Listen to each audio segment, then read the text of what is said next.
મિશ્રીના Taylor પછી controversy આ film સાથે જોડાયેલી છે। એ હેતુ કનોડિયાવાળી હોય કે પછી બાઇક સ્ટન્ટને લઈને હોય અથવા તો બુકિંગને લઈને ચર્ચાઓ જે થઈ। બાઇક રેલીવાળી અને પોલીસ સ્ટેશન સુધી મામલો ગયો એ કોન્ટ્રોવર્સી ફિલ્મ સાથે ક્યાંક ને ક્યાંક જોડેલી છે। વિડીયોમાં આગળ વાત કરીએ। હેલો મિત્રો, હું છું અમિત, તમે જોઈ રહ્યા છો સિનેમા શો। સિનેમા શો પર આજે ચર્ચા કરીએ અને રિવ્યુ કરીએ ફિલ્મ મિશ્રીનું। મિશ્રી ફિલ્મ 2 કલાક અને 35 મિનિટની ફિલ્મ છે। યુએસ સર્ટિફિકેટ ફિલ્મને મળેલું છે, ફેમિલી સાથે જોઈ શકાય એવી છે, પણ અમુક સીન ફેમિલી સાથે એવોઇડ કરવા જેવા છે। ફિલ્મની સ્ટોરીની વાત કરીએ તો આ ફિલ્મ ટોટલી લવ સ્ટોરી ઉપર આધારિત છે।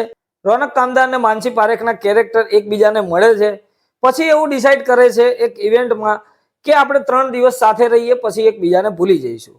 3 દિવસ સાથે રહ્યા પછી રોનક કામદારને આ કેરેક્ટર સાથે લવ થઈ જાય છે, પણ રોનક કામદારનું કેરેક્ટર કંઈક એવી રીતે લખવામાં આવ્યું છે કે એ અલગ અલગ છોકરીઓની શોધમાં હંમેશા રહેતો હોય છે। રોનક કામદાર આ ફિલ્મની અંદર અર્જુનનો રોલ કરી રહ્યા છે, જે ફોટોગ્રાફર પણ છે અને છોકરીઓ સાથે હંમેશા ફ્લર્ટ પણ કરતા હોય છે।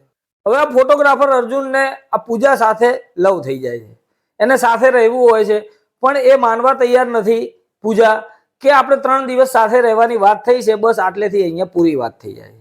છતાં પણ આ અર્જુન એને સ્ટોક કરવાનો પ્રયત્ન કરતો હોય છે અને એને મળે પણ છે, પણ ત્યાં એક એવો ટ્વિસ્ટ આવે છે, એ જોઈને ત્યાંથી એ ખસી જાય છે।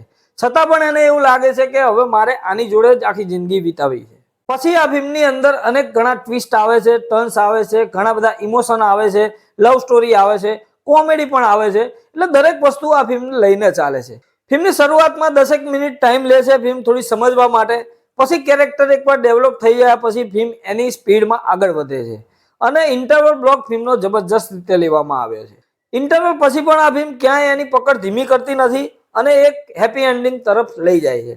ફિલ્મની સ્ટોરી આમ એવી નથી કે ક્યાંય નથી જોયેલી અથવા તો આપણે ઇમેજિન ના કરી હોય, પણ ફિલ્મની અંદર જે રીતે પ્રેઝન્ટ કરવામાં આવી છે સ્ટોરીને, એ બહુ જ સરસ રીતે કરવામાં આવી છે। ફિલ્મ પડદા ઉપર પણ એટલી જબરજસ્ત રીતે દેખાય છે, સિનેમેટોગ્રાફી ફિલ્મની જબરજસ્ત રીતે લેવામાં આવી છે। આ ફિલ્મનો સ્ક્રીન પ્લે સારો કહી શકાય, કેમ કે ક્યાંય આપણને આટલી લાંબી ફિલ્મ હોવા છતાં 2 કલાક ને 35 મિનિટની ફિલ્મ છે, છતાં પણ આપણને ક્યાંય બોર કે એવું નથી થતું। હા, અમુક જગ્યાએ આપણને થોડી લેન્થ વધારે લાગે છે, પણ છતાં પણ ફિલ્મ એની પકડ ક્યાંય ગુમાવતી નથી। કેમેરા વર્ક સુંદર રીતે લેવામાં આવ્યા છે। આની સિનેમેટોગ્રાફી એડિટિંગ જોઈએ ને તો ફ્રેમ બાય ફ્રેમ બહુ જ સરસ રીતે લાગે છે અને એના કલર ગ્રેડિંગ પણ એટલા જબરજસ્ત લાગે છે। ફિલ્મમાં અંદર બીજીએમ ની વાત કરીએ તો ખૂબસૂરત બીજીએમ છે, સંગીત પણ એટલું જબરજસ્ત છે। સોનુ નિગમનું મિશ્રી સોંગ ફિલ્મની અંદર છવાઈ જાય છે। બીજા સોંગ મને એટલા કંઈ ખાસ પ્રભાવિત કર્યા નથી, પણ મિશ્રી વાળું સોંગ અદ્ભુત રીતે અહીંયા પ્રેઝન્ટ પણ કર્યું છે। શરૂઆતમાં વાત કરીને કોન્ટ્રોવર્સી સાથે આને શું લેવા દેવા છે ફિલ્મને, તો ફિલ્મની અંદર પણ એવા કંઈક સિક્વન્સ આવે છે, એવા સીન આવે છે કે તમને ક્યાંક ને ક્યાંક એ યાદ પણ તાજી થઈ જાય છે। એ તમે ફિલ્મ જોશો એટલે તમને ખબર પડશે। જો આ ફિલ્મનું ટેલર જોયું છે તમે અને ટેલર ગમ્યું છે તો આ ફિલ્મ તમને 100% ગમવાની છે। ટેલરથી પણ કંઈક મજબૂત વિષય આ ફિલ્મની અંદર એવા ટ્વિસ્ટ સાથે આવે છે, સાથે એન્ડિંગમાં પણ એવા થોડા ટ્વિસ્ટ આવે છે, એટલે ટેલરથી બહુ અલગ ફિલ્મ છે આ રહી। ફિલ્મની અંદર કોમેડી પણ લેવામાં આવી છે, જે વારે આપણા ચહેરા પર સ્માઇલ એટલીસ્ટ લાવે છે। ફિલ્મમાં એક્ટિંગની વાત કરીએ તો માનસી પારેખ, રોનક કામદાર, પ્રેમ ગઢવી, ટીકુ તલસાણિયા, પ્રિન્સી પ્રજાપતિ જેવા સ્ટાર આ ફિલ્મની અંદર આપણને જોવા મળે છે। સાથે કૌશંબી ભટ્ટ અને બીજા પણ કલાકારો આપણને આ ફિલ્મની અંદર જોવા મળે છે। રોનક કામદારની વાત કરીએ તો ચાર્મિંગ બોયની ભૂમિકા અહીંયા નિભાવી છે અને ખરેખર જોઈને મજા પણ આવે છે, કેમ કે દરેક ફ્રેમની અંદર એ એના ઇમ્પેક્ટ છોડે છે અને એક્ટિંગ બહુ જબરજસ્ત રીતે કરી છે। માનસી પારેખની વાત કરીએ તો એક ઇમોશન સીન હોય કે સ્માઇલી વાળા સીન હોય, દરેક સીનમાં આપણને એ પ્રભાવિત કરી જાય। ટીકુ તલસાણિયા અને પ્રેમ ગઢવી અહીંયા સપોર્ટિંગ રોલમાં છે, પણ એ બંને ઇવેન્ટ મેનેજ કરે છે અને ઇવેન્ટની અંદર જ આ બધી આખી ફિલ્મની કહાની પણ ચાલે છે। આ બંને કેરેક્ટરોએ પણ એક્ટિંગ જબરજસ્ત કરી છે। ફિલ્મમાં જે રીતે એમની જરૂર છે એ રીતે એક્ટિંગ કરી જાય છે। નોટિસ કરવા જેવું પાત્ર મને આ ફિલ્મની અંદર એક પ્રિન્સી પ્રજાપતિ કરીને એક છોકરીનું કેરેક્ટર છે, એ બહુ જ જબરજસ્ત રીતે એક્ટિંગ કરી જાય છે। નાની અનુષ્કા શર્મા આપણે એને કહી શકીએ। બહુ જ મસ્ત રીતે ચહેરાના હાવભાવ અને ડાયલોગ ડિલિવરી એમની જબરજસ્ત છે। એટલે ઓલ ઓવર આપણે એક્ટિંગની વાત કરીએ તો દરેક પાત્રોએ ક્યાંય આપણને એવું ફોર્સફુલી કે ઓવર એક્ટિંગ જેવું નથી લાગતું, દરેક પાત્રો એમની રીતે ઇમ્પ્રેસ કરી જાય છે। આ ફિલ્મનું ડિરેક્શન પણ મને ગમ્યું છે, કેમ કે જે રીતે સીન બાય સીન દરેક વસ્તુ લેવામાં આવી છે, સાથે એડિટિંગ પણ એટલું જબરજસ્ત રીતે કર્યું છે।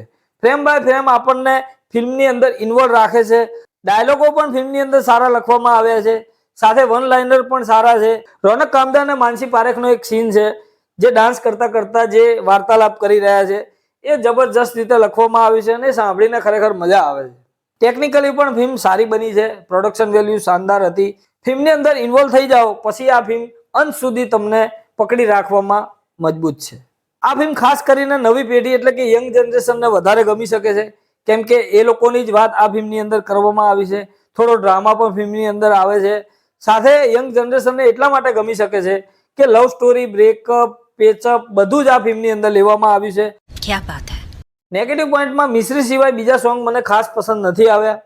સાથે ફિલ્મની લેન્થ પણ થોડી ઓછી થઈ શકતી હતી. સાથે ફિલ્મની અંદર ક્યાંક ને ક્યાંક થોડું એવું પણ લાગે કે રિપીટેટેડ થઈ રહ્યું છે ઇન્ટરવલ પછી ખાસ. સાથે ફિલ્મ થોડી ધીમી પણ પડે છે અને કહાનીમાં ઓલમોસ્ટ આપણને ખબર પડી જાય છે કે હવે શું થવાનું છે. બાકી ઓલ ઓવર ગુડ મૂવી છે, ડિસન્ટ મૂવી છે, એકવાર જરૂર જોવા જેવી છે. ખાસ કરીને આ ફિલ્મ માટે હું રિકમેન્ડ કરીશ કોલેજિયન અને કપલ ગ્રુપ્સને આ ફિલ્મ જોવાની ખાસ મજા આવશે.